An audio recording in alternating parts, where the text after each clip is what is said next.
Fala galera, tudo beleza? Eu sou o professor Gustavo, estou aqui hoje para dar sequência ao nosso podcast, ao nosso FAAPcast. Hoje é o episódio número 2, a gente está estudando então quem foi o Rui Barbosa, qual foi o papel do Rui Barbosa na fundação da República do Brasil. Mas nesse episódio eu estou aqui com o meu amigo Rissato. Tudo bom, Rissato? Seja muito bem-vindo. Prazer, obrigado. E nós estamos aqui hoje para fazer uma discussão mais teórica, mais filosófica, para a gente entender porque nós estamos fundação da República. Mas qual é a pergunta que não quer calar? Qual tem que ser a nossa primeira pergunta, Rissato? Afinal de contas, o que é República? Essa é uma pergunta difícil de ser respondida, viu, Gu? Porque a República talvez seja melhor identificada com as coisas que não são a República. Então é mais fácil talvez dizer o que não é República do que responder propriamente o que é a República. Mas vamos com calma. Em primeiro lugar, a República é muito confundida, especialmente contemporaneamente, com democracia. As pessoas falam, mas a República é modo de governo, democracia é governo, República é organização do Estado, o que é República, o que é democracia? Os países costumam colocar nos nomes, né? República Democrática do Brasil, ou República Democrática. Não necessariamente são repúblicas democráticas, mas o nome aceita qualquer coisa, né? Então, essa confusão ela é fruto da contemporaneidade, principalmente, porque na sua origem histórica nós podemos localizar em diferentes momentos o surgimento da democracia e o surgimento da república. A democracia surge, todo mundo sabe disso, lá na Grécia Antiga, democratia, povo, e kratia é algo como força, poder, e pode ser traduzido por governo também. De um modo muito simples, a força do povo, o poder do povo, o governo do povo. Tá?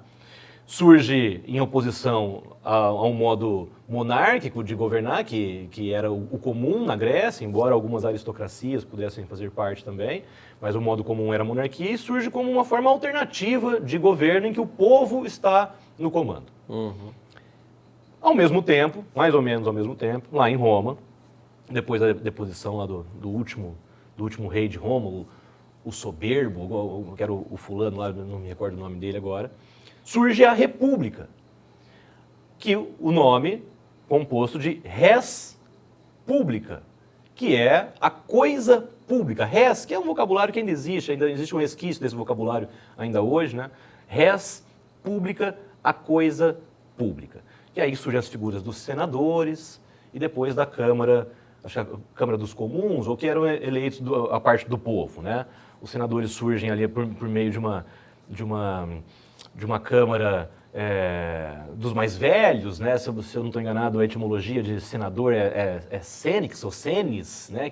Nós temos senil, então é a Câmara dos mais velhos, só depois o povo pede também os seus representantes. Mas o ponto é, tanto num caso como em outro, surgem como oposição à monarquia. Então é esse o nosso ponto. Certo. Então, tentar localizar democracia e localizar república, talvez seja melhor dar o start nessa tentativa de localizar esses dois conceitos, que podem ou não ser a mesma coisa, como aquilo que eles se propõem não serem.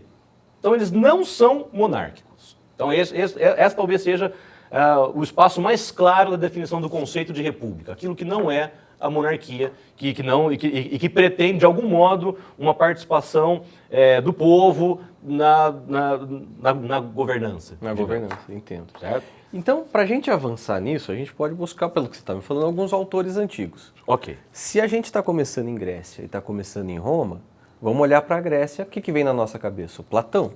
Perfeito. Até porque todo mundo aprendeu nas suas aulas, nas aulas de filosofia lá do Fundamental também, que talvez a principal obra do Platão a gente costuma chamá-la de República. Ok. Então, o que é essa obra? O que é o Platão pensa sobre isso? Como é que essa obra pode ajudar a gente a esclarecer esse conceito? Certo. Isso é importante, inclusive, porque o Platão até fala, ele usa a palavra monarquia ou rei na obra A República. Ele fala, mas uma obra que chama República e o cara fala do rei. Porque ele fala do rei filósofo.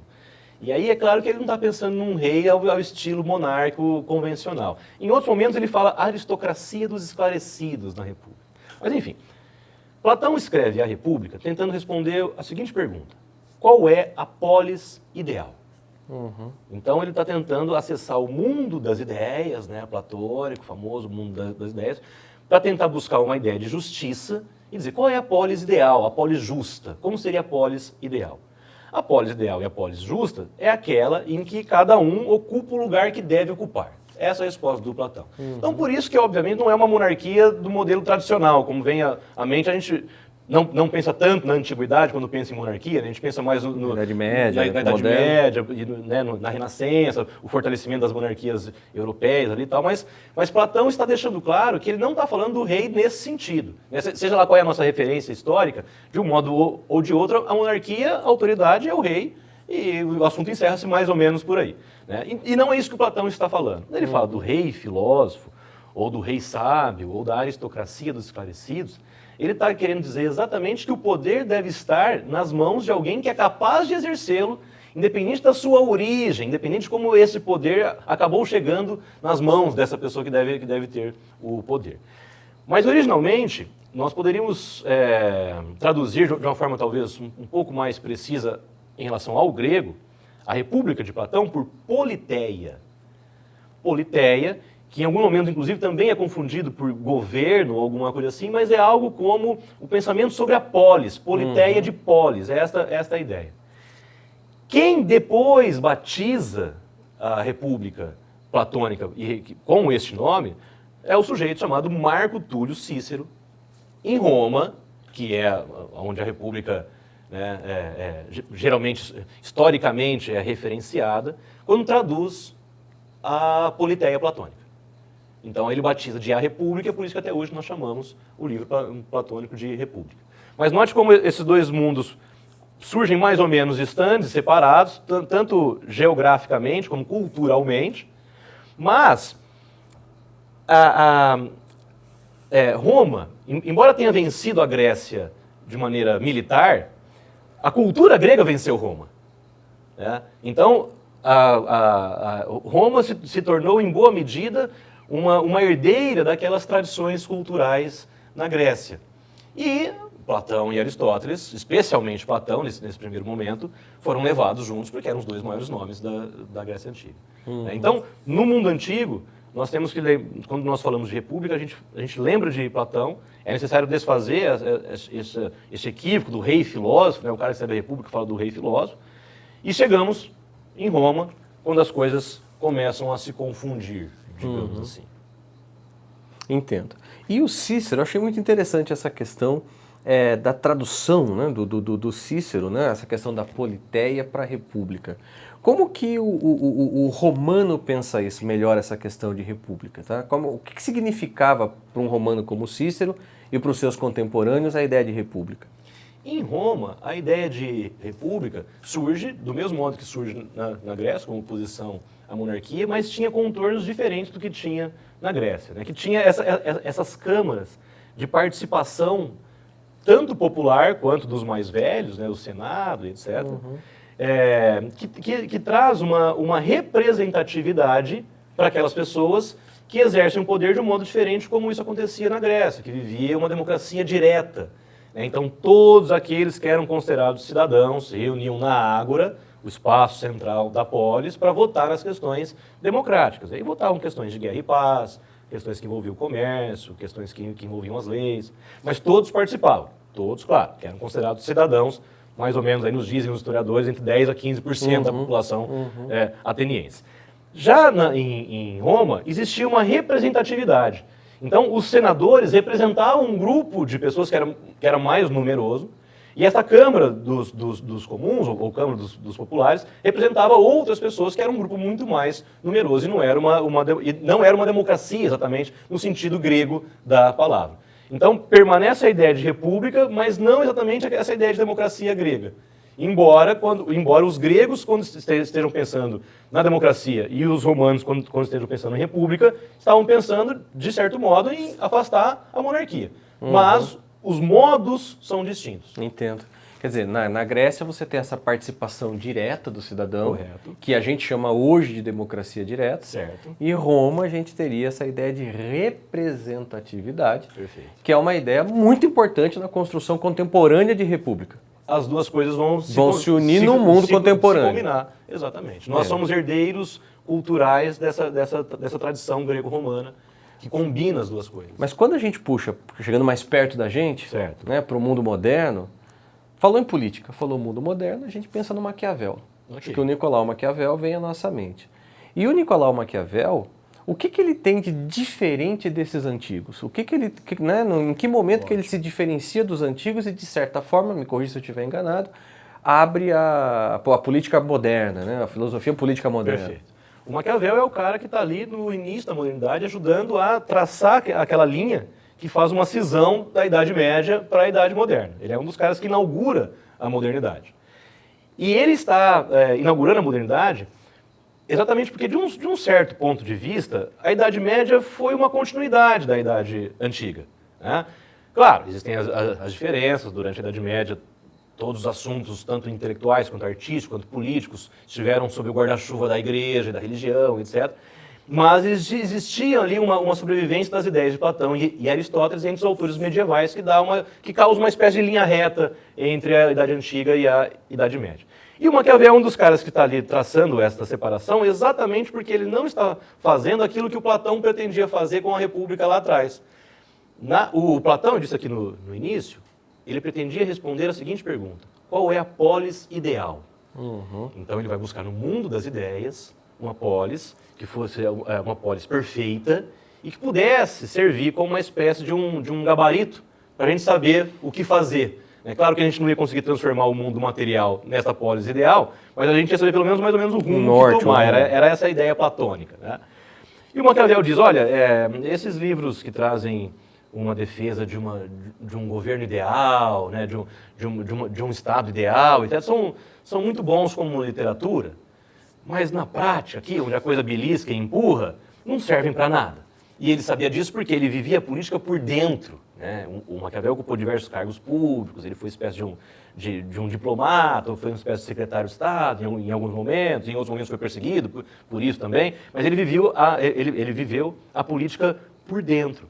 E por ele ter vivido a política por dentro, ele percebeu que melhor do que tentar construir o ideal, seria olhar como a coisa é no real.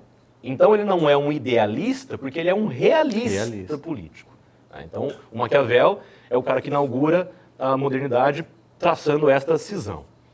E geralmente a gente lembra do Maquiavel falando do príncipe. Né? O príncipe Maquiavel, que é uma espécie de um manual de governança, e que quem lê parece, a impressão que dá ao ler Maquiavel no Príncipe é que ele é um monarquista, porque ele fala ao príncipe. Ele escreve um tratado sobre política e poder falando diretamente ao príncipe. É melhor fazer isso, tá? Algumas passagens são bem conhecidas, né? Melhor ser temido do que amado, né? Ele é um defensor dos exércitos nacionais e não dos exércitos mercenários. Algumas passagens do Maquiavel fazem quase parte da cultura pop. Certo. Tanto é que maquiavélico é um adjetivo, né, muito fácil de encontrar por isso, sendo chamado de Maquiavel. Não sei se sempre com a justiça ao Maquiavel, mas enfim. Mas o Maquiavel não escreveu só o Príncipe. Na verdade, escreveu outras coisas, até algumas peças de teatro o Maquiavel escreveu. E ele escreveu um outro livro chamado A Primeira Década de Tito Livio, que é do historiador Livio, né? Geralmente ele é chamado de Livio, que dedicou, acho que metade da vida dele, ou boa parte da vida dele, a escrever a história de Roma, desde a fundação. Então ele tem uma obra muito extensa, chamada Desde a Fundação da Cidade, que é uma referência a Roma. E Maquiavel escreve, Maquiavel tinha uma cultura histórica vastíssima, até porque o método de fazer filosofia dele era o historicismo. Ele achava que a matéria-prima para o pensamento deve ser buscada nos fatos históricos. Então ele tinha uma cultura histórica fantástica, e ele comenta esta obra de Tito Livio, narrando o surgimento de Roma e depois da República. E aí a gente vê que ele não é um monarquista. Porque na primeira década de Tito Livio, há elogios à República. Há críticas e há elogios. Há críticas à monarquia e há elogios. Há crítica à aristocracia e há elogios. E ele diz, olha, nem é o céu nem a terra. Nenhum é bom de todo, nem mal de todo. E é possível esses governos oferecerem um modo de governo bom dependendo das condições em que a coisa é aplicada ou se encontra. Mas isso certamente faz dele não necessariamente um monarquista. Dentro desse realismo maquiavélico, ele não vai apontar o ideal, Ok. Mas as possibilidades. As possibilidades dentro do real. Certo. E aí você me fez lembrar de um outro pensador que talvez uma confusão parecida possa acontecer. Né? Quando a gente pensa no John Locke. Certo. Porque o John Locke está bastante associado à história inglesa, à Revolução Gloriosa, final do século XVII. Então, de certa forma, a construção de uma monarquia constitucional na Inglaterra, blá, blá, blá. Mas, ao mesmo tempo, as ideias do John Locke estão na raiz, por exemplo, da construção da República dos Estados Unidos. Incorreto. Ele talvez abra as portas para o iluminismo. Então, qual que é o lugar do John Locke nessa discussão? O John Locke, eu tenho uma metáfora, a metáfora é mais ou menos, você me desculpa aqui, mas eu acredito que ela é bem didática, não sei se ela é boa enquanto construção literária, mas eu costumo dizer que o John Locke foi o cara que limpou o terreno para depois construir. Tá? Então o John Locke ali no século XVII foi o primeiro a colocar as monarquias absolutistas à prova, a colocar elas contra a parede. Ele escreve o primeiro tratado sobre o governo civil, em que ele responde a um filósofo chamado Robert Filmer. O Filmer defendia o direito divino dos reis. Então, para Robert Filmer, os reis eram uma espécie de herdeiros políticos do poder divino na Terra. Então, ele escreve o primeiro tratado sobre o governo civil e responde a Robert Filmer. E ele escreve o segundo tratado sobre o governo civil, que deixa claro que ele não tinha nenhuma imaginação para dar nome de livro. Né? Porque se ele escrevesse mais um, ele ia chamar de terceiro tratado sobre o governo civil. Né? Nesse segundo tratado sobre o governo civil, ele responde a Thomas Hobbes. Thomas Hobbes que faz uma defesa da monarquia absolutista, dizendo que nós somos como os lobos e que atacamos uns aos outros, precisamos do Leviatã, um monstro que nos meta medo, etc. E o Locke pega o caminho contrário, exatamente dizendo assim, não, olha, o governo precisa ser limitado, porque o indivíduo é o que importa dentro do Estado. Não é o Estado que deve sobressair, são os indivíduos que devem sobressair. Então ele circula de uma forma muito precisa a ideia de liberdade individual, e daí o liberalismo, fruto de John Locke, que vai influenciar os Estados Unidos e os políticos dos Estados Unidos, e depois, inclusive, Adam Smith também influencia os políticos, os pais fundadores dos Estados Unidos, etc., que é um liberal também, né? Então ele prepara o terreno, ele prepara o caminho para uma tradição iluminista que veio posteriormente, que fez a defesa efetiva da República a partir de uma limitação do poder do executivo, seja monarca ou não, mas que oprime, ou que pode oprimir o indivíduo. Certo. E na França, a gente acha que já caminhando quase para o nosso episódio 3, mas a gente chega aqui a falar do iluminismo francês, né? Já que o John Locke abriu não só as portas para o que viria a ser a República nos Estados Unidos, mas toda uma discussão filosófica, política na França, que vai culminar na Revolução Francesa. Perfeito. E aí os conceitos de república e democracia já estão mais ou menos combinados, né? Já começam a se misturar de uma forma já fica mais em disputa o que é o que, não é mais tão claro como era na Grécia e em Roma, né? Porque a ideia aí é que o povo esteja realmente no poder, mas dentro de um conceito de república já melhor modulado. Exatamente porque nós estamos falando aí de um período que precede a Revolução Francesa.